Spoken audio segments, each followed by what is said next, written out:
Good morning, everybody. Thank you for joining me. Evidently, people of Romania are very concerned about this missile defense system that NATO put in their country, maybe more so since all this stuff's going on with Turkey. I am really surprised at how many people from Romania follow my blogs. Their ex-queen passed away at 91 years old yesterday. She died in Switzerland, and my thoughts and prayers go out to her country and those all affected, friends and family, etc. NATO missile shield is practically guaranteeing a Russian preemptive strike.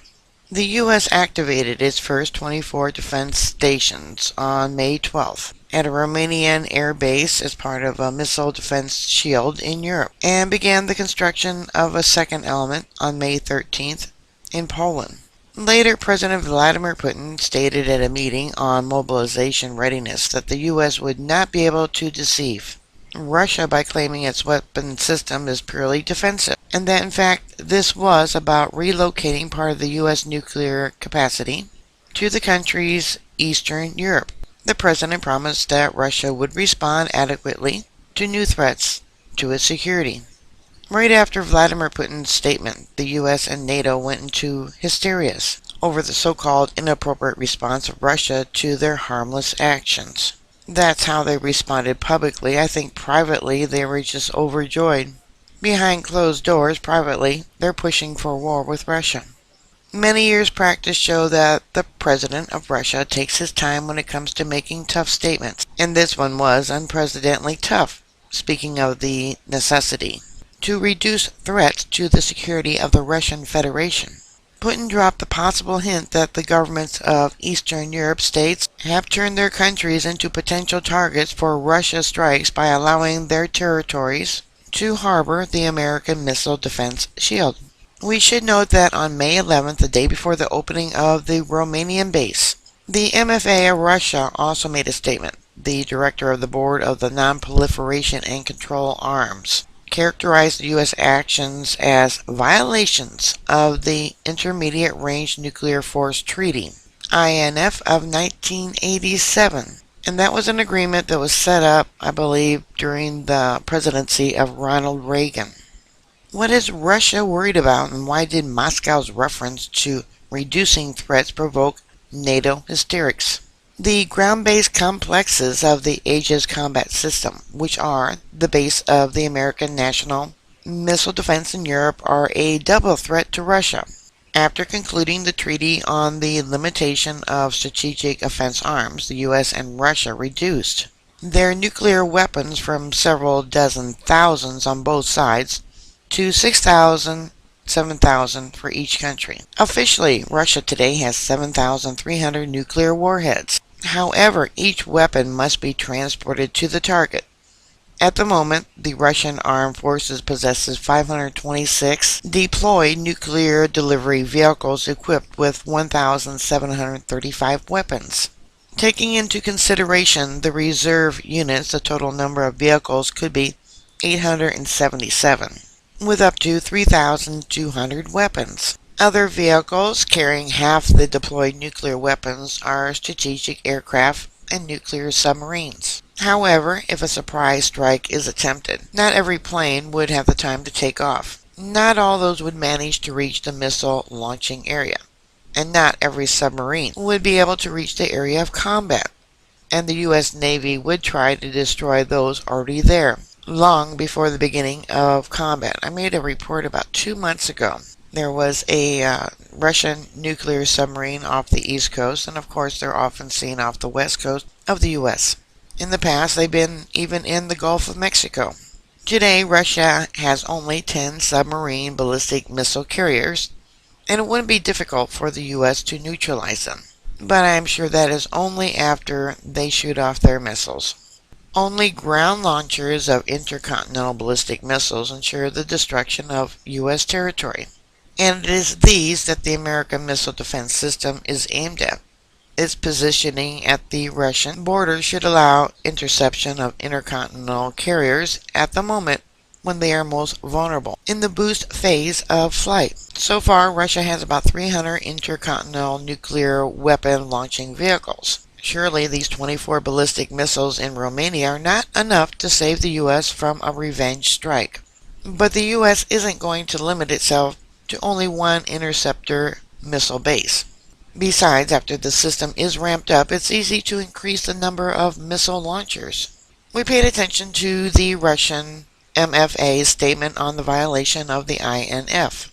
The point is that the Aegis combat system is universal and capable of controlling the launch both of anti-ballistic missiles and Tomahawk cruise missiles. The Tomahawks, together with the Pershings, which have been removed from the inventory, were deployed in the 1980s in Western Europe. Their flying time to targets in then the eastern part of the USSR, Ukraine, Belarus, the Baltic states, and Russia up to the Urals was 5 to 8 minutes. It's easy to calculate that the flying time would be reduced with Tomahawks in Romania and Poland, 1,000 to 1,500 kilometers closer. Under these circumstances, there is no time to evaluate the situation and the intention.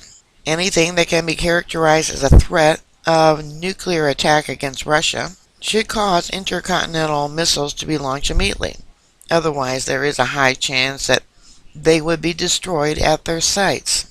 The limited, after the reduction according to the INF, amount of carriers and warheads leave no hope that there will be enough missiles for an adequate response after any disarming strike. This increases the risk of nuclear confrontation up to the level of the 1980s, when it was the highest in history of the USSR. U.S. relations, except for the 2 critical weeks of the Cuban Missile Crisis, from October 15th to the 28th, 1962. That crisis, according to this article, by the way, was provoked by the deployment of American medium-range ballistic missiles, Jupiter, in Turkey. Tension is growing. The current international situation is much more explosive. The U.S. doesn't want to accept the fact that its hemorrhage is over, and in order to save it, they stake everything on military strength. The conflicts they heat up could result in a direct confrontation with Russia, with both sides using their armed forces to enforce diplomatic efforts. It's the demonstrated readiness of Russia to cover Syria with a missile defense system umbrella that stopped the invasion planned by the West according to the Libyan scenario. It's no secret that the military advisors of the U.S. and Russia consult over Kiev and the Donbass in the civil war in the Ukraine. The attacks on the Russian strike aircraft in Syria were made by Turkey, a member of NATO, after which Ankara threatened a land invasion into Syria for 2 months, inevitably resulting in the confrontation between the Russian and Turkish air forces. Currently, they're in negotiations once again to put in 1, possibly 2 pipelines from Russia to and through Turkey. Generally speaking, the world is living in what is probably a growing military threat.